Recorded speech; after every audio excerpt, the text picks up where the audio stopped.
자, 안녕하세요. 안 차장입니다. 자, 오늘 영상은 이 화물일을 해야 하나 말아야 되나 고민하시는 분들께 조금 도움을 드리려고 영상을 찍었습니다. 물론 내용이 제 개인적인 생각과 견해를 말씀드리는 부분은 그냥 참고만 하시면 될 것 같고요. 요즘 경기가 많이 어려워지면서 이제 화물 쪽으로 시작하시려는 분들이 좀 많아졌어요. 물론 그전에도 굉장히 많았지만 최근 들어서 더 많아진 것 같아요. 앞에 코로나 때문에도 자영업자분들이 많이 어려워지기도 했고, 그 이후에 경기가 좀 안 좋다 보니까 많이 화물 쪽에 관심을 갖는데요.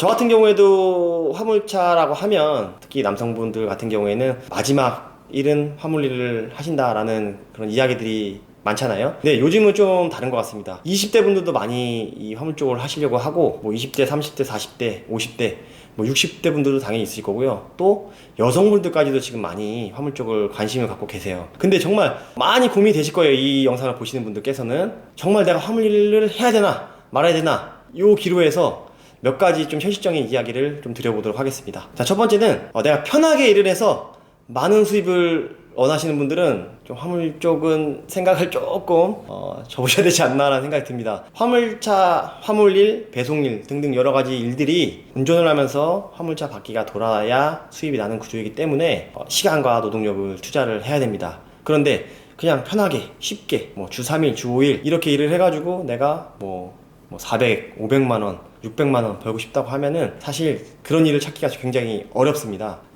이런 것들을 찾기 위해서는 노력도 해야 되겠지만 현실적으로는 확률상 그런 일은 없다고 보시면 됩니다. 물론 편하게 일을 하실 수는 있을 거예요.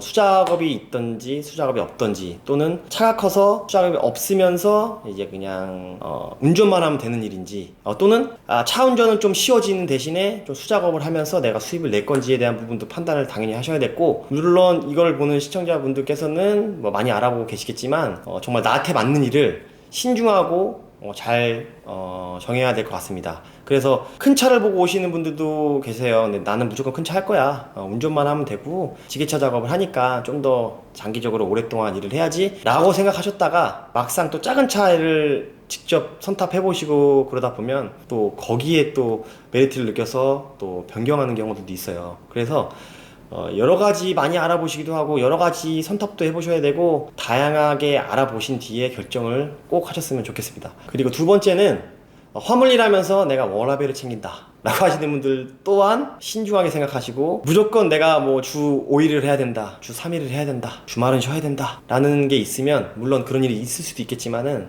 일반적으로는 좀 많이 부족한 상황입니다. 그 부분은 참고하셔야 되고, 내가 낮 시간에만 또 일을 해서 저녁에 깜깜할 때 자야 된다 라고 하시는 분도 있을 수도 있고요.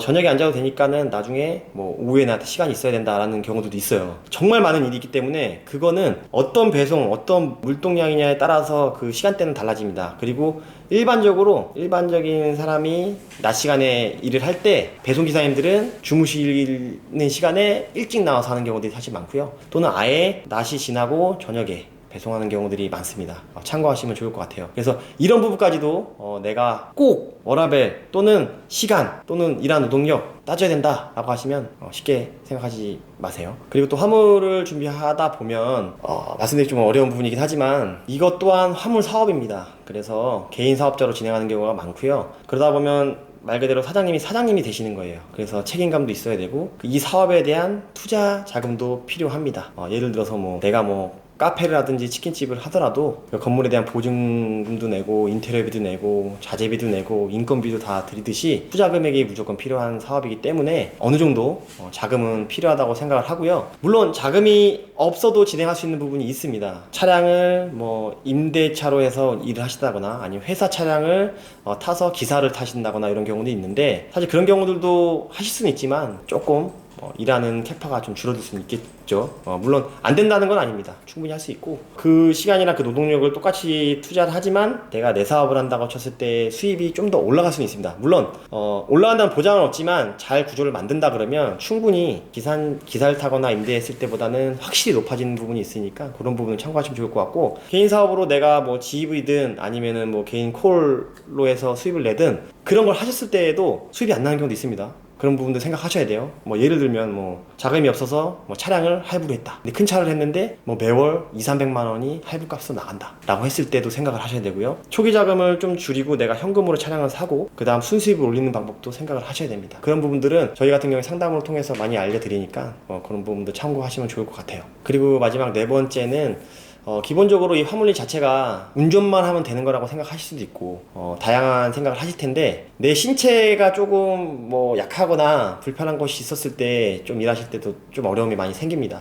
이 배송 일을 하면서 뭐 운전만 신경 쓰는 큰 차다 라고 했을 때는 또 다르겠지만 조금 작은 차들로 했을 때는 대부분 수작업이 있습니다. 그래서 전체적으로 제가 지금 몇 가지밖에 얘기는 안 했지만 이 외에 부수히 많은 조건들이 있을 거예요. 그 조건이 다 100% 충족을 해서 내가 화물 시작해야지 라고 하시는 분들은 사실 많이 없습니다. 하나를 얻으면 하나를 버려야 되는 구조다 보니 사장님들이 그거에 대한 판단을 꼭 하셔야 돼요. 이번 영상에서 말하는 팩트는 정말 이 화물리를 하겠다 라고 하면 버릴 건 버리셔야 됩니다. 그래서 이 배송 일에 대해서 관심이 있으신 분들은 편하게 저희에게 연락을 주시면은 냉정하게 말씀드릴 건 냉정하게 말씀드리고 자세하게 설명드릴 건 설명드릴 테니까요. 편하게 연락 주시면은 제가 도와드리도록 하겠습니다.